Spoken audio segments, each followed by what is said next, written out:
అలాగే 2019లో చాలా మంది యువ నాయకత్వానికి సీట్లు ఇచ్చాను నేను. బాగా పనిచేశారు. ఒక పంచకర్ల సందీప్ కానీ నిలబడ్డా, ఒక టీసీ వరుణ్ కానీ, మేము తెలియకపోవచ్చు. అనంతపురం చాలామంది యువత, ఒక చైతన్య కానీ, ఒక రామ్మోహన్ కానీ, వీళ్ళందరూ కూడా చాలా బాగా చేశారు పనులు. ఇలాంటి చాలామంది ఉన్నారు. ఒక పోతిని మహేష్ కానీ. నేను ఎవరిని అంటే సమస్య ఏమొచ్చిందంటే అందరినీ ప్రొవైడ్ చేయడానికి 2 సమస్యలు. కొంతమందికి ఇవ్వగలిగాను, ఇచ్చి ఈ అలయన్స్లో భారతీయ జనతా పార్టీ కోరుకోవడం వల్ల కొన్ని సీట్లు వదులుకోవాల్సి వచ్చింది అదనంగా. దాంట్లో కొంతమంది మన వాళ్ళే నష్టపోయారు. మధ్యవర్తిత్వం వహిస్తే ఏమి నష్టపోతుందో నాకు బాగా అర్థమైంది. పెద్ద మనసుతో వెళ్తే మనం చిన్న చేసుకున్న వాళ్ళు అయ్యాం. కానీ మంచిదే. నేను పెద్ద మనసుతో చేసిన తగ్గించుకున్నా కానీ 5 కోట్ల మంది ప్రజలకి మా వాళ్ళు 10 మంది త్యాగం నిజంగా మంచిదే. విదురు నీతిలో ఒకటి ఉండదు. ఒక రాజ్యం కోసం, ఒక కుటుంబం కోసం ఒక వ్యక్తి,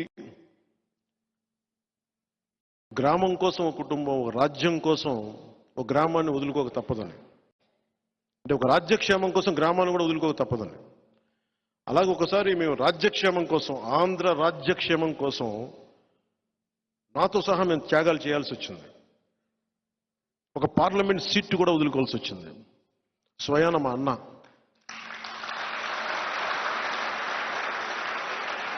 మా నాగబాబు, నాకు హిస్టరీ పాఠాలు నేర్పించిన నా టీచర్, నాని పాల్కీవాల్ అనే గొప్ప లాయర్ని నాకు పరిచయం చేసిన వ్యక్తి, ఒకలా నా టీచర్. నాకు ఆయనకి మాట ఇచ్చి కూడా నేను ఈ పొత్తులో దాన్ని త్యాగం చేయక తప్పలా.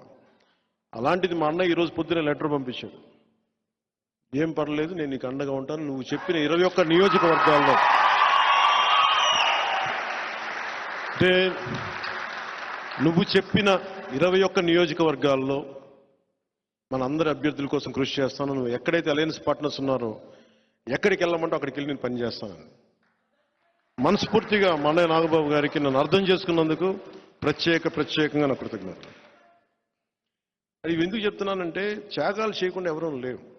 వీటన్నిటి వెనక రాష్ట్రం బాగుండాలని ఒక ప్రయోజనం. కొంతమందికి వచ్చినాయి, కొంతమందికి రాలేదు.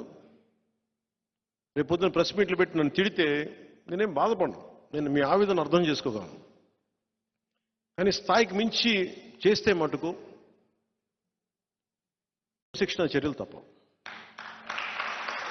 ఎందుకంటే నేను నన్ను వ్యక్తిగతంగా ఏదైనా తిట్టండి, పొత్తు ధర్మాన్ని మటుకు ఆ స్ఫూర్తిని చంపగలను.